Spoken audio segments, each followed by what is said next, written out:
Question 1. La détection des indices ou de la signalisation est plus difficile sous ces arbres. Oui. Réponse A.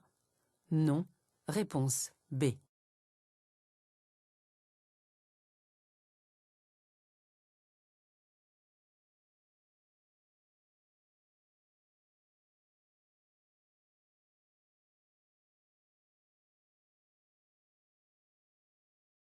Les routes bordées d'arbres sont jolies et agréables à traverser l'été, mais elles gardent également leur part d'ombre en termes de conduite. L'alternance de lumière et d'ombre va demander un travail permanent à notre œil.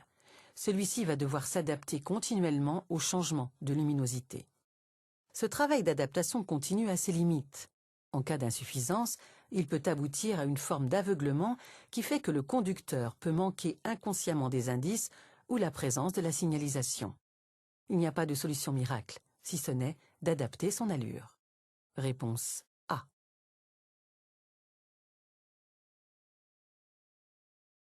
Question 2. Le coffre est le seul endroit où placer le chargement en sécurité. Oui, réponse A. Non, réponse B. Ce chargement est correctement installé.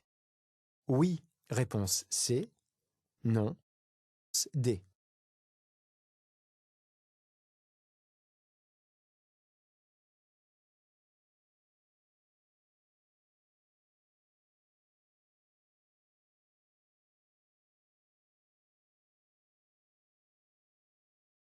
Le chargement des objets embarqués doit se situer avant tout dans le coffre. Il est possible d'en placer sur le toit du véhicule, à l'arrière ou dans les rangements prévus à cet effet à l'intérieur de l'habitacle. Ils doivent éviter de masquer la visibilité à l'arrière. Ici, le chargement est correctement installé. Réponse B et C.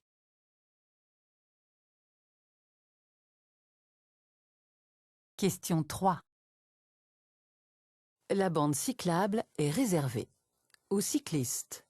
Réponse A. Aux cyclomotoristes. Réponse B. Aux motards. Réponse C. Aux piétons. Réponse D.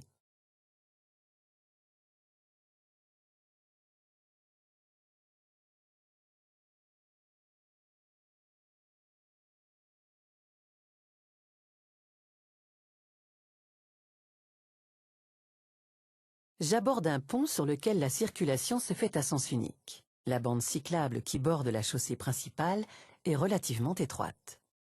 Je dois être particulièrement vigilant pour dépasser un deux roues. L'exposition au vent latéral peut provoquer des écarts. La prudence est de rigueur. Ce panneau indique une voie réservée aux cyclistes. Si ce panonceau le complète, alors les cyclomotoristes peuvent l'utiliser. Réponse A et B.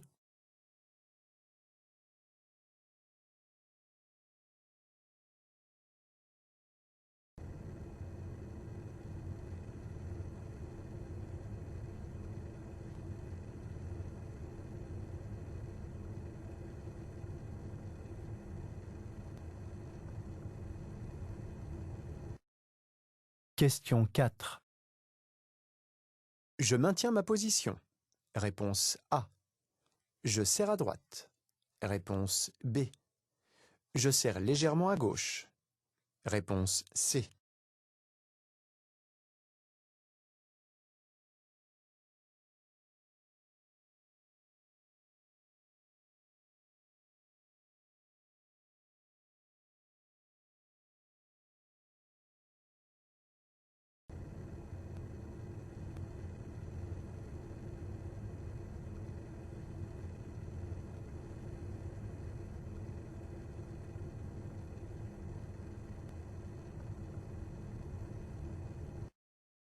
En région Île-de-France, la circulation interfile est autorisée.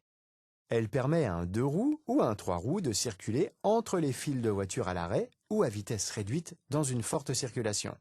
Je circule en direction de Paris, je dois donc tenir compte de cette réglementation et être vigilant. J'aperçois un motard dans les rétroviseurs.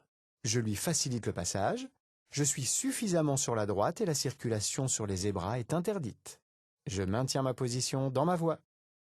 Réponse A.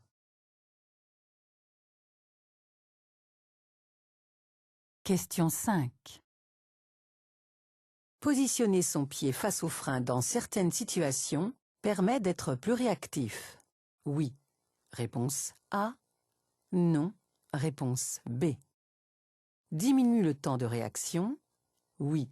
Réponse C. Non. Réponse D.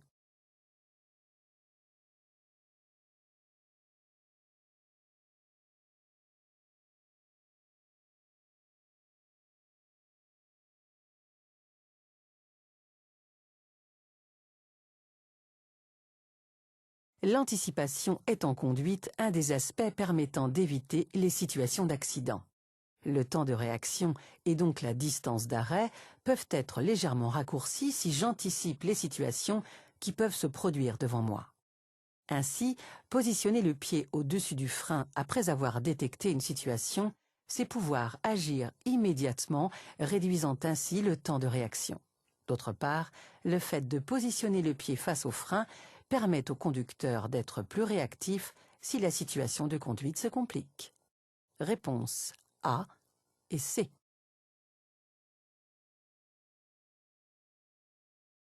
Question 6. J'évite de laisser en vue des objets de valeur. Lors d'un arrêt. Oui, réponse A. Non, réponse B. Lors d'un stationnement. Oui, réponse C. Non, réponse D.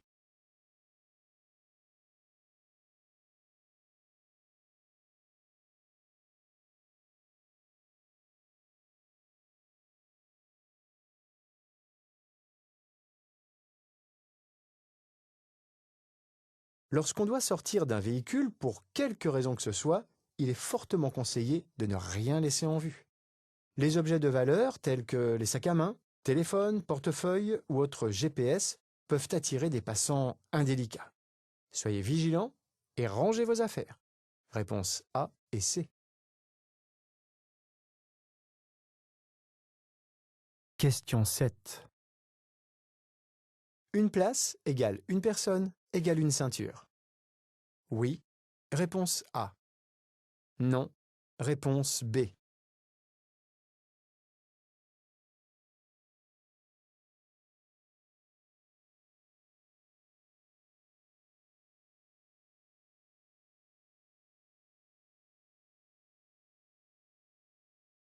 Tous les occupants d'un véhicule doivent être attachés. Cette règle s'applique à tous, quel que soit l'âge. Ainsi, chaque place doit être dotée d'une ceinture de sécurité. Le conducteur doit veiller à ce que chacun occupe seul une place et inciter à l'attacher. Il est garant de la sécurité des personnes transportées. Enfin, le nombre de passagers ne peut pas dépasser le nombre de places assises précisé sur le certificat d'immatriculation. Réponse A.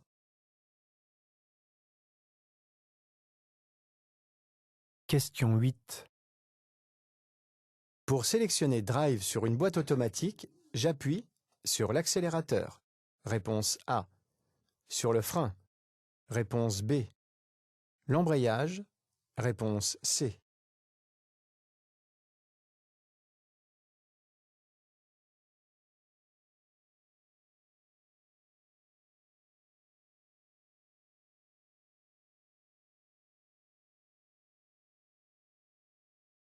Une boîte de vitesse automatique comporte 4 positions principales. P, comme park, permet de mettre le moteur en route et de bloquer les roues motrices à l'arrêt. R, comme reverse, c'est la sélection qui permet de reculer. N, comme neutral, c'est le point mort. D, comme drive, c'est la position qui est réservée à la conduite. Toutes les sélections se font à l'arrêt et en appuyant sur le frein. Réponse B.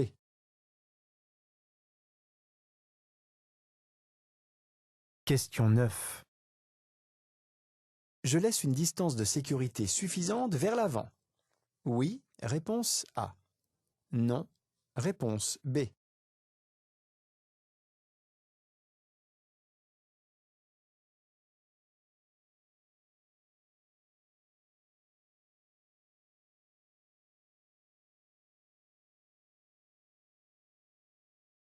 Je circule sur une route à double sens et comportant 2 voies.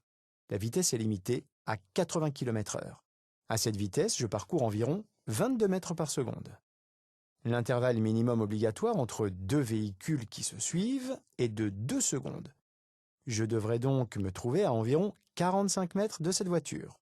Or, d'après le marquage au sol, la distance qui me sépare de la voiture est de plus ou moins 30 mètres. La distance de sécurité est insuffisante, je ralentis pour l'augmenter. Réponse B.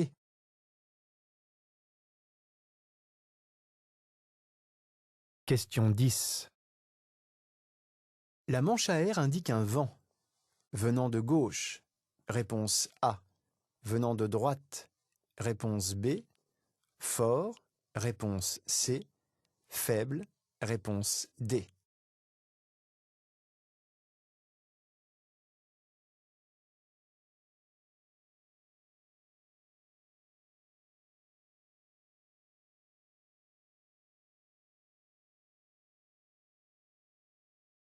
J'aborde une zone exposée au vent de manière régulière. On implante alors une manche à air. Ce dispositif est destiné à indiquer la direction et la force du vent. Le vent vient de gauche puisque celle-ci est placée à droite. La faible inclinaison signale un vent faible, le danger est quasi inexistant. Réponse A et D.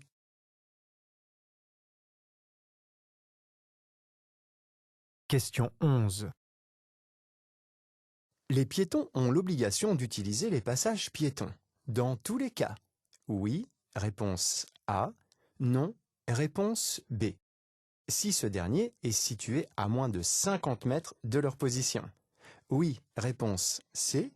Non, réponse D.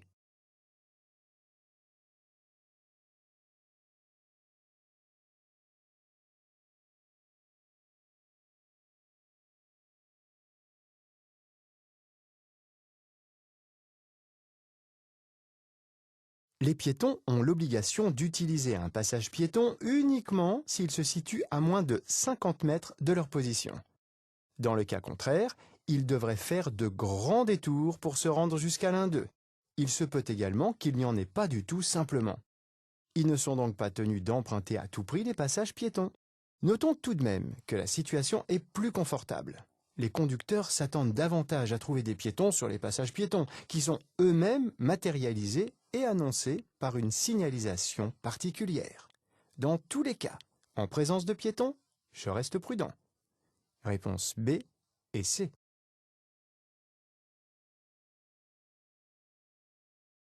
Question 12. Ce conducteur prend un risque. Oui, réponse A. Non, réponse B. Attacher cet objet supprime ce risque.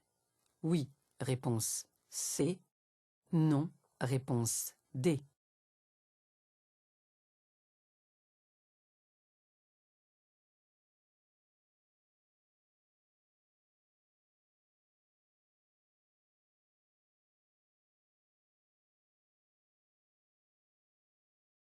Tous les objets présents dans l'habitacle auront au final la même vitesse de déplacement que la voiture.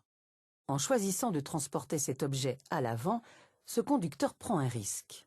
En cas de choc, la ceinture de sécurité qui est conçue pour un corps humain ne suffira pas à maintenir l'objet qui pourra devenir un projectile mobile dans l'habitacle, ce qui pourrait être le cas d'un accident avec tonneau. L'utiliser réduit le risque de projection, mais ne le supprime pas. Réponse A et D.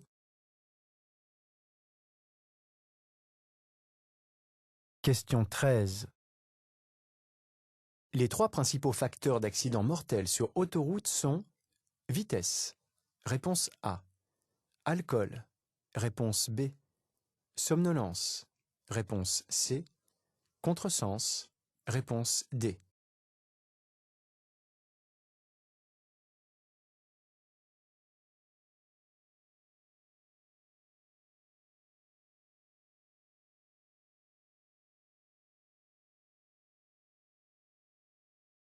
L'autoroute est le 3e réseau routier avec près de 12 000 km.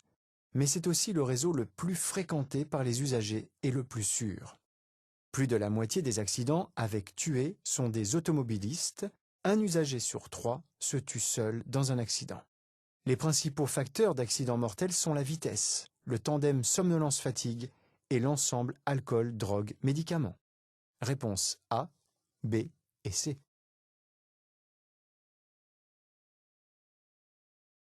Question 14.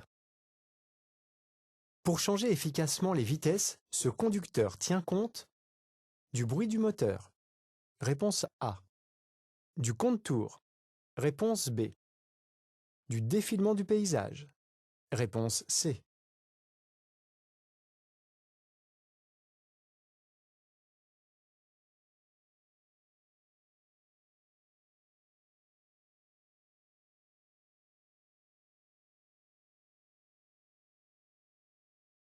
Un conducteur efficace est celui qui utilise au mieux les possibilités de son véhicule. Les véhicules récents délivrent une puissance significative dès les bas régimes. Ainsi, sur une voiture essence ou au GPL, il est possible de passer la vitesse supérieure dès 2500 tours minute. Sur un véhicule diesel, le changement de vitesse peut se faire dès 2000 tours minute. Seul le compte-tours informe correctement le conducteur pour changer efficacement de vitesse. Le bruit du moteur donne une indication, mais imprécise. Réponse B.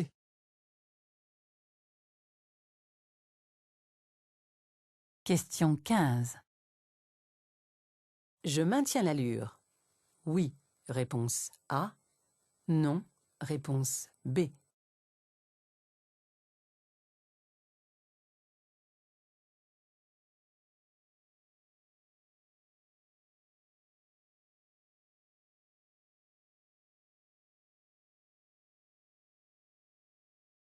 La vitesse est limitée à 70 km/h et je roule à 70 km/h.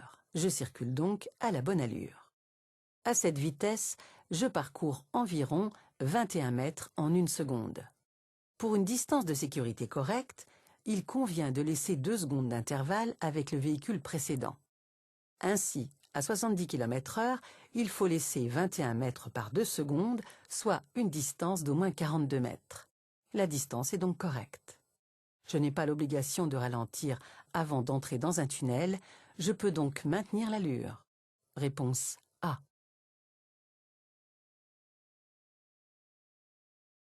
Question 16. Avant le départ, je vérifie que tous mes passagers aient bien bouclé leur ceinture. Oui, réponse A. Non, réponse B.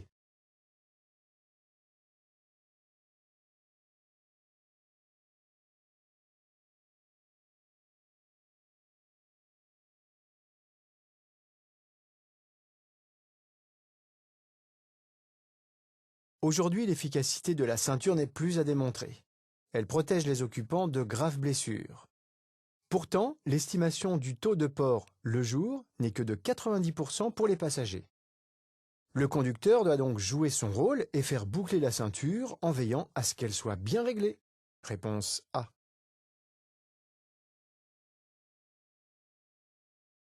Question 17. L'alcoolémie est moins forte lorsqu'on dilue l'alcool avec du soda ou du jus de fruits. Oui, réponse A. Non, réponse B.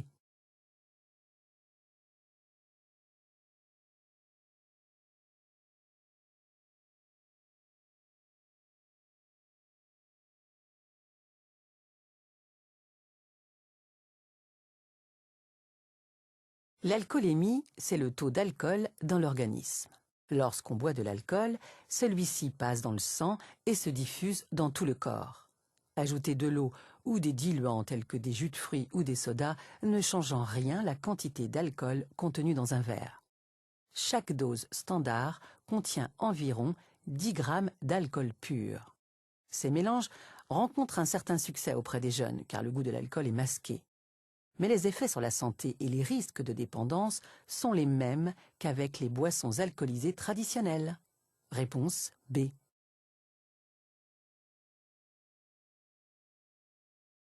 Question 18. Cette situation présente un risque.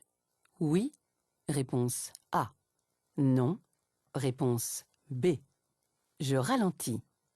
Oui, réponse C. Non, Réponse D.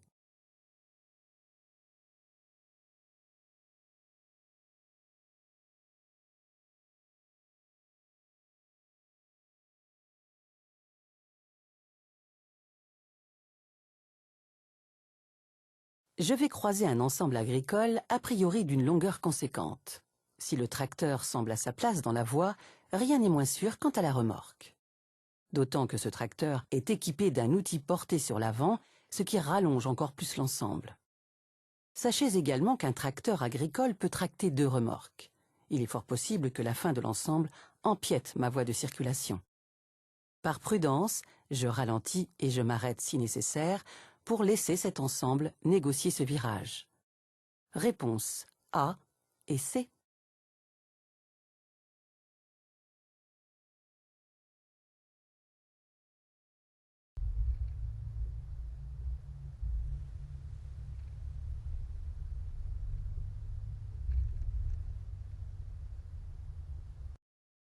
Question 19.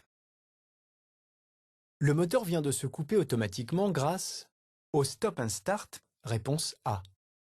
Au park assist, réponse B. À l'ESP, réponse C.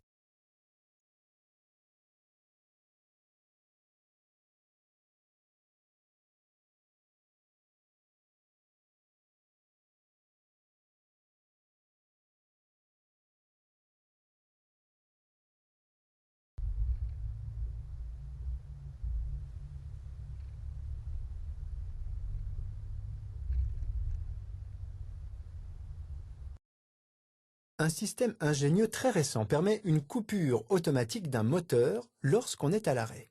C'est le stop and start.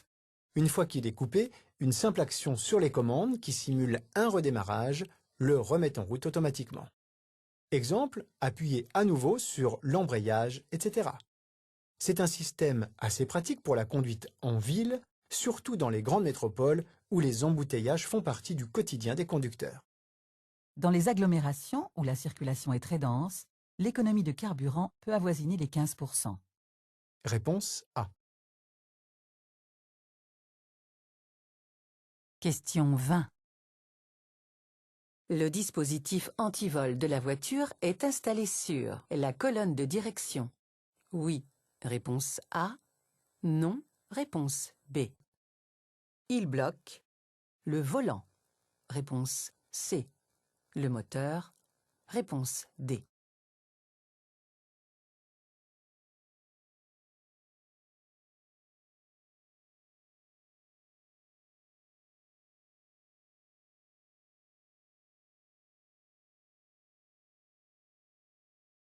Le dispositif antivol est une pièce mécanique, aussi appelée Neumann, du nom de l'entreprise qui est à l'origine de son invention en 1931. Ce dispositif bloque la colonne de direction du véhicule jusqu'à ce que la clé soit insérée afin de retarder le vol du véhicule en cas d'effraction. Ce dispositif est installé sur le démarreur, mais aussi sur la colonne de direction. L'antivol de direction permet d'actionner le démarreur pour mettre le moteur de votre voiture en fonctionnement. Pour le débloquer, il suffit d'insérer votre clé et de tourner doucement votre volant pour débloquer la direction et mettre en route votre moteur. Réponse A et C.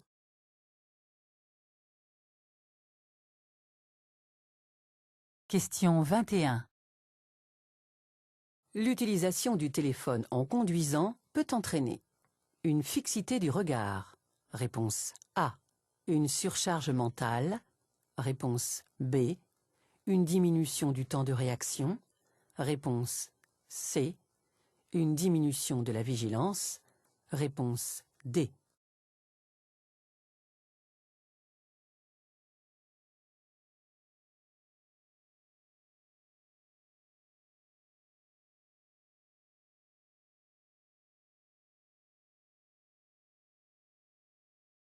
On ne peut pas conduire et téléphoner. On choisit. Lorsqu'on téléphone en conduisant, notre attention va être captée par la conversation. Le conducteur va moins s'occuper des indices autour de lui et moins balayer du regard son environnement. De fait, téléphoner entraîne une certaine fixité du regard. D'autre part, selon l'intensité de la conversation, le conducteur sera de moins en moins concentré sur sa tâche de conduite et si devant lui la circulation devient complexe, il y a un risque de surcharge mentale. Le cerveau n'arrive plus à traiter les informations et le risque d'accident est maximal. Réponse A, B et D.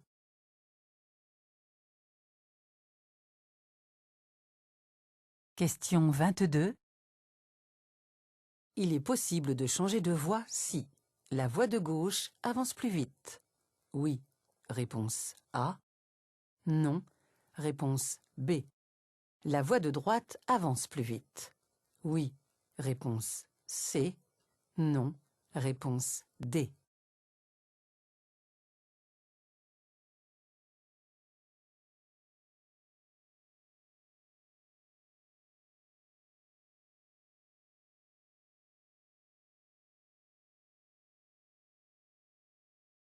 Lorsque la circulation est dense et s'établit en fils ininterrompus sur toutes les voies, toutes les files ne roulent pas à la même vitesse. Si une voie est plus rapide, il serait tentant de la rejoindre pour dépasser et ainsi gagner du temps. Mais cette manœuvre est interdite car elle est extrêmement dangereuse. Je risque de gêner ceux qui y circulent déjà ou de surprendre un deux roues qui remonte entre les fils. Il existe néanmoins une exception à cette règle. Le changement de fil est autorisé uniquement pour changer de direction. Cette manœuvre doit se faire suffisamment à l'avance pour ne pas surprendre les usagers de l'autre fil. Je reste où je suis. Réponse B et D.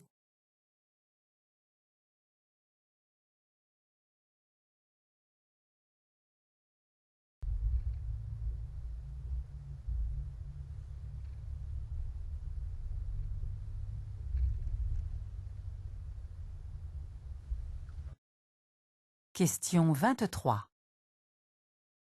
Je continue tout droit. J'ai encore le temps de passer. Oui. Réponse A. Non. Réponse B.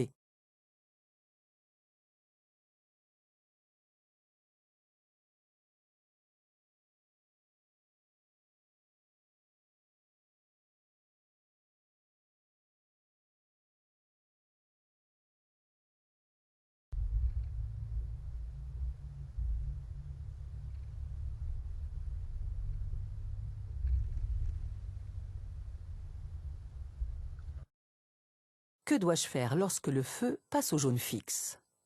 La règle est claire. Le feu va passer au rouge, donc au feu jaune, on s'arrête. Cependant, je dois vérifier si je peux m'arrêter dans de bonnes conditions de sécurité.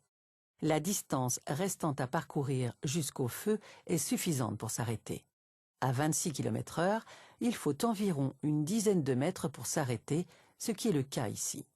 Ici, je ne suis pas suivi de près et l'usager derrière moi va tourner à gauche. Je ne risque pas de le surprendre en freinant. Je m'arrête. Réponse B. Question 24. En intervention, ce véhicule d'intérêt général est prioritaire. Oui. Réponse A. Non. Réponse B. Il faut lui faciliter le passage. Oui. Réponse C. Non. Réponse D.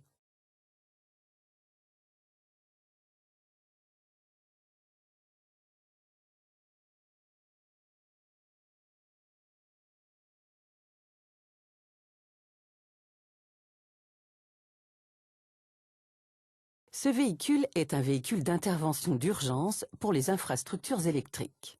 Il bénéficie de facilités de passage lorsqu'il est en mission.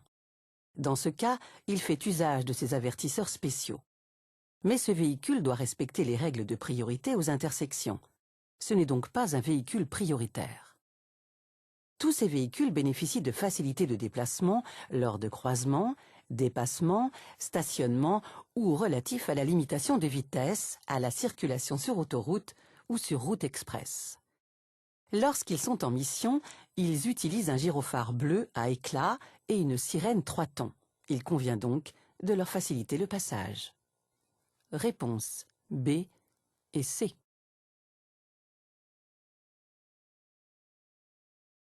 Question 25. Ce poids lourd crée une zone de danger. Oui, réponse A. Non, réponse B.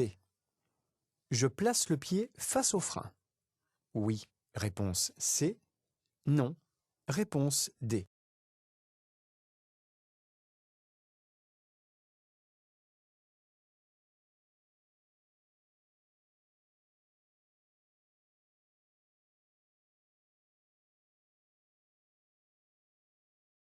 Le fonctionnement des feux de détresse de ce poids lourd indique qu'il est arrêté. Les piétons ainsi que le marquage au sol indiquent la présence d'un passage piéton. Ce poids lourd masque le début du passage. Il crée donc une zone de danger. J'anticipe la présence d'éventuels piétons et je place le pied face au frein, ce qui me permettra de réagir rapidement. Réponse A et C.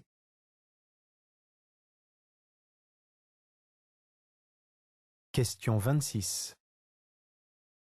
L'assurance minimale obligatoire couvre le vol. Réponse A. L'incendie.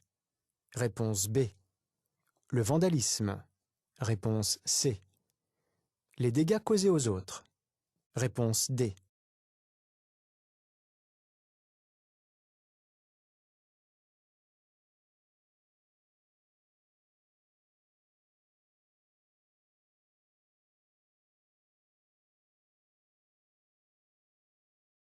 Pour circuler sur la voie publique, il est obligatoire de souscrire une assurance. En cas d'accident, le responsable doit être en mesure de rembourser les dégâts matériels et corporels causés aux autres. Les sommes peuvent être très importantes. L'assurance minimum obligatoire, appelée responsabilité civile, paiera les sommes dues pour le compte de l'assuré. En revanche, la responsabilité civile ne couvre pas les dégâts personnels, le vol, l'incendie ou le vandalisme. Il faut souscrire des assurances complémentaires. Réponse D.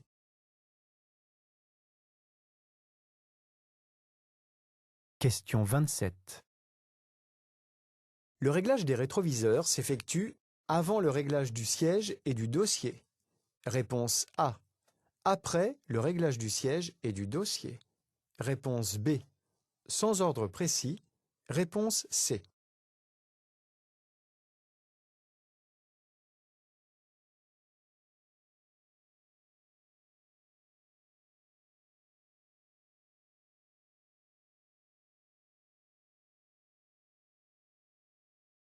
Le réglage des rétroviseurs doit intervenir lorsque la position de conduite est correcte. Il convient donc d'ajuster la distance du siège par rapport aux pédales, puis l'inclinaison du dossier par rapport au volant. Si je modifie ma position de conduite après le réglage des rétros, ces derniers ne permettront pas de voir correctement vers l'arrière. Réponse B.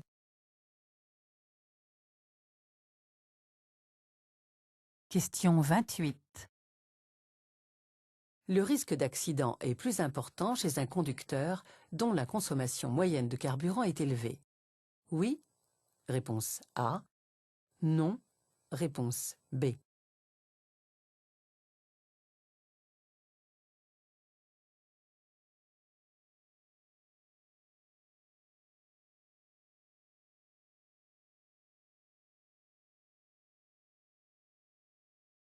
La conduite économique est une conduite apaisée et sûre. Un conducteur dont la conduite présente les caractéristiques suivantes a inévitablement un risque d'accident plus important.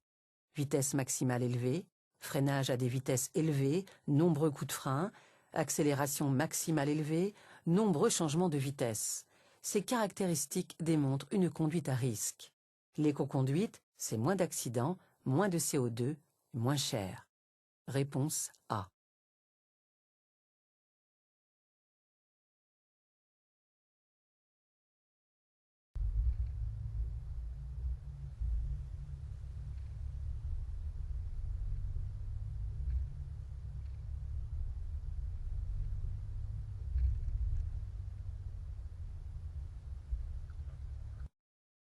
Question 29. J'ai fait un appel lumineux à cet usager. J'ai agi par courtoisie. Réponse A. J'ai appliqué une règle de priorité. Réponse B.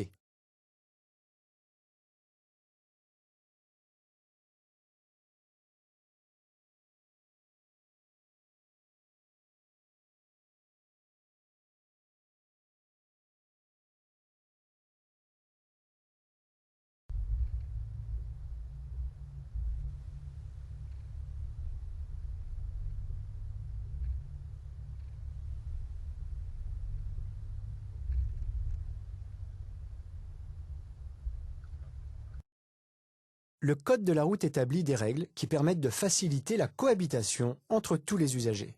Cependant, tous les cas de circulation ne sont pas résolus. Ici, chaque usager a un obstacle dans sa propre voie, ce qui signifie qu'il n'y a pas un ordre de passage défini. La seule solution est la courtoisie, c'est-à-dire qu'un des usagers va prendre l'initiative de débloquer la situation. Faire un appel lumineux signifie que je laisse le passage à l'usager en face. D'ailleurs, il l'a bien compris, puisqu'il me remercie en faisant un signe de la main. Être courtois au volant, c'est avoir du bon sens et agir par intelligence. Réponse A. Question 30. L'ensemble du dispositif d'échappement permet de limiter la pollution atmosphérique. Réponse A. Réguler la température de l'habitacle. Réponse B. Limiter les bruits du véhicule. Réponse C.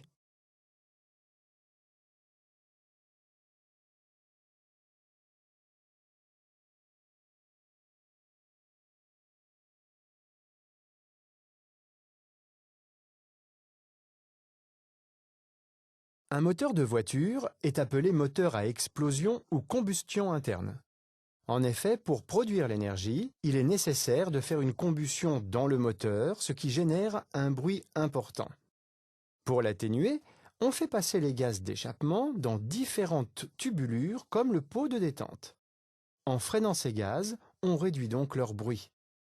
Un système permet de les épurer et de les filtrer avant de rejeter les résidus dans la nature. Ils passent ainsi dans un pot catalytique afin de modifier leur composition pour qu'ils ne soient plus toxiques pour l'homme ou dans un filtre à particules pour les moteurs diesel. L'épuration des rejets toxiques permet de limiter les émissions polluantes. Réponse A et C. Question 31. Ce cycliste est en infraction. Oui, réponse A. Non, réponse B. Je m'arrête. Oui, réponse C. Non, réponse D.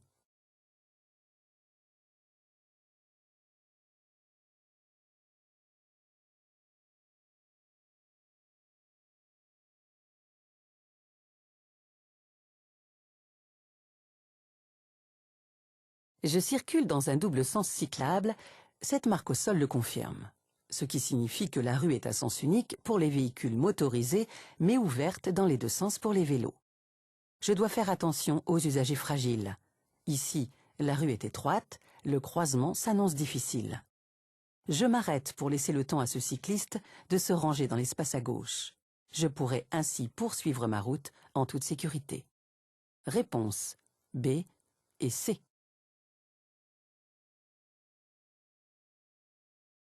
Question 32.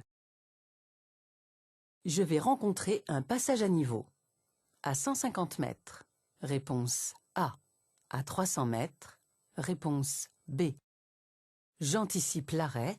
Oui. Réponse C. Non. Réponse D.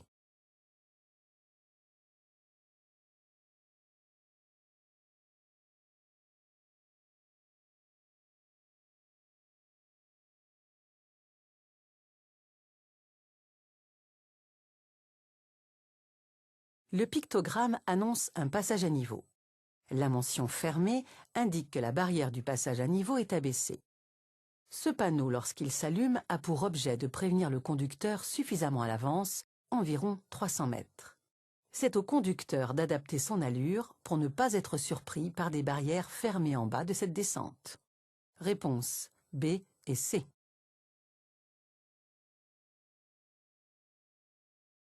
Question 33. Circuler sur un trajet monotone favorise la réduction de la fatigue. Réponse A. La baisse de la vigilance. Réponse B. Le risque de somnolence. Réponse C.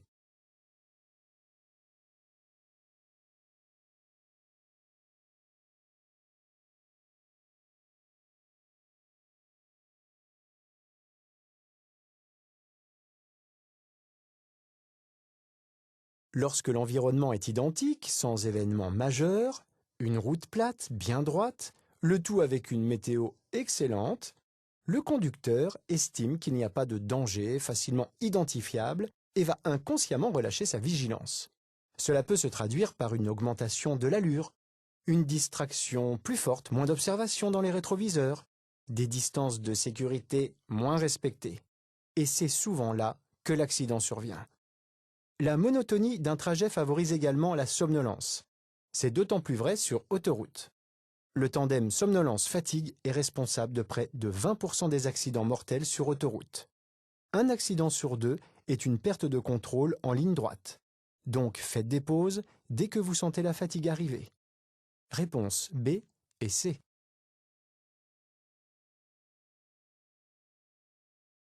Question 34. Les lieux sont protégés, les secours ont été appelés. Je rassure la victime. Réponse A. Je déplace la victime. Réponse B. Je donne à boire à la victime. Réponse C. Je couvre la victime. Réponse D.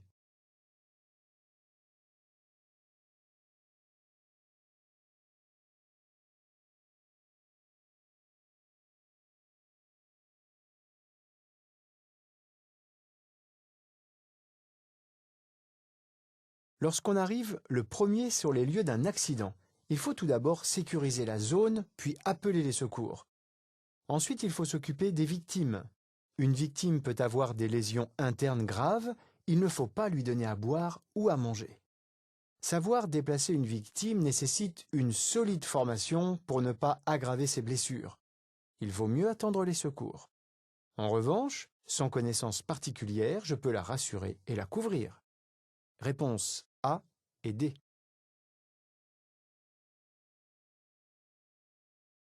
Question 35.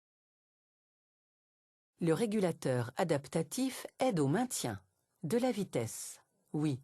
Réponse A. Non. Réponse B. De la distance de sécurité. Oui. Réponse C. Non. Réponse D.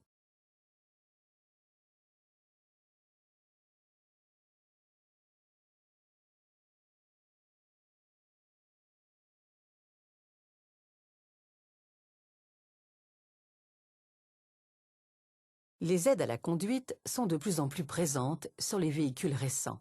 Le régulateur adaptatif fait partie de cette dernière génération d'outils d'assistance. Il fonctionne en tenant compte de 2 paramètres. Il maintient la vitesse déterminée comme un régulateur de vitesse classique, mais en plus, il va prendre en compte le trafic en surveillant les véhicules qui précèdent. Ainsi, le système va s'adapter aux vitesses des autres usagers pour conserver la distance de sécurité en freinant le véhicule. Dès que la route est libre, le système va faire accélérer le véhicule pour retrouver la vitesse de croisière programmée. Le régulateur adaptatif maintient la vitesse et la distance de sécurité. Réponse A et C.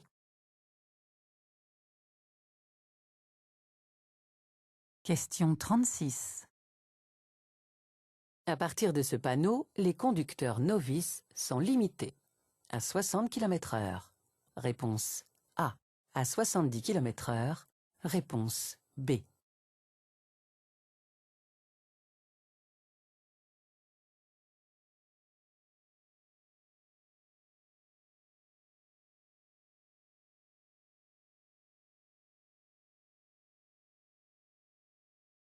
Un conducteur novice est limité durant la période probatoire à 80 km/h sur route, à 100 km/h sur les routes express ou 2 fois 2 voies, à 110 km/h sur autoroute. Lorsqu'une vitesse est plus restrictive, les novices doivent respecter la limitation comme tous les autres usagers. L'abaissement de la vitesse ne concerne que la réglementation générale. Réponse B.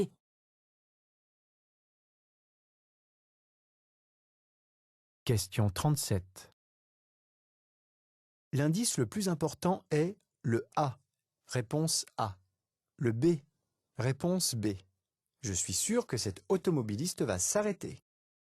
Oui. Réponse C. Non. Réponse D.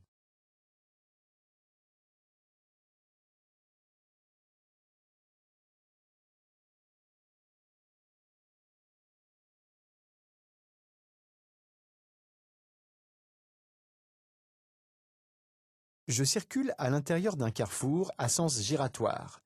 Je bénéficie de la priorité de passage sur les usagers qui abordent ce carrefour. L'indice A rappelle d'ailleurs la règle puisqu'il impose de céder le passage aux usagers circulant déjà sur l'anneau. L'indice B est important puisque je capte le regard du conducteur. Si ce dernier me regarde, je peux en conclure qu'il va respecter la règle et adopter le bon comportement. Dans le cas contraire, je dois me méfier et anticiper un éventuel refus de priorité. Cet usager ne me regarde pas. Je mets le pied face au frein car je ne suis pas sûr qu'il s'arrête. Réponse B et D.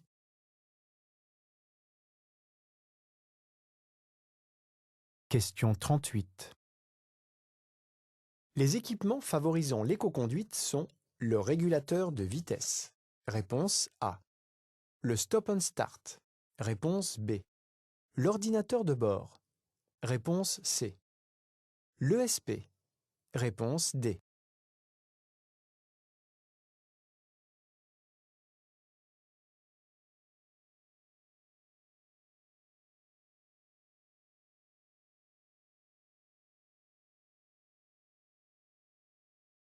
Le régulateur de vitesse permet de maintenir une vitesse constante sans avoir à s'occuper de l'accélérateur. Ce dispositif est très utile lorsque les trajets s'effectuent sur route ou sur autoroute pour circuler à vitesse stabilisée. Il participe à la maîtrise de la consommation. L'ordinateur de bord donne des informations portant sur la consommation moyenne ou instantanée, le volume de carburant consommé, la distance parcourue, etc. Le conducteur peut ainsi vérifier s'il adopte une conduite économique. Le stop and start est un système qui permet l'arrêt et le redémarrage automatique du moteur. Dans une circulation très dense, l'économie de carburant peut avoisiner les 15%. L'ESP signifie programme électronique de stabilité. C'est un système actif d'aide à la conduite qui contrôle la trajectoire. Il n'influe pas sur la consommation. Réponse A, B et C.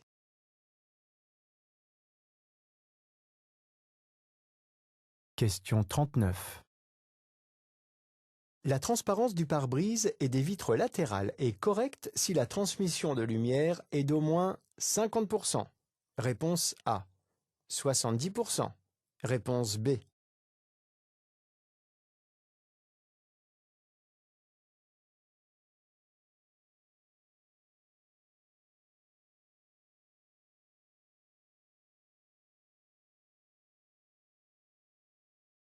Toutes les vitres doivent être transparentes, résistantes, avoir une faible vitesse de combustion et, en cas de bris, réduire au maximum les blessures corporelles. Les vitres du pare-brise et les vitres latérales avant côté conducteur et côté passager doivent avoir une transparence suffisante. Le conducteur doit pouvoir détecter tous les indices utiles à une conduite en sécurité. La transparence de ces vitres est considérée comme suffisante si la transmission de la lumière est d'au moins 70%. Réponse B.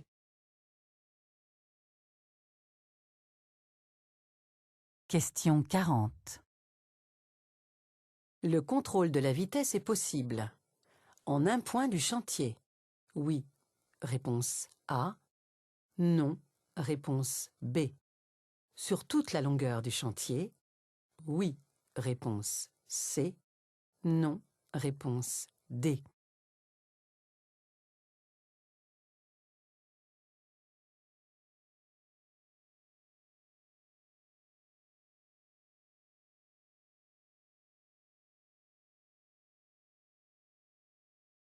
Beaucoup d'usagers ne respectent pas la limitation de vitesse à l'approche des chantiers.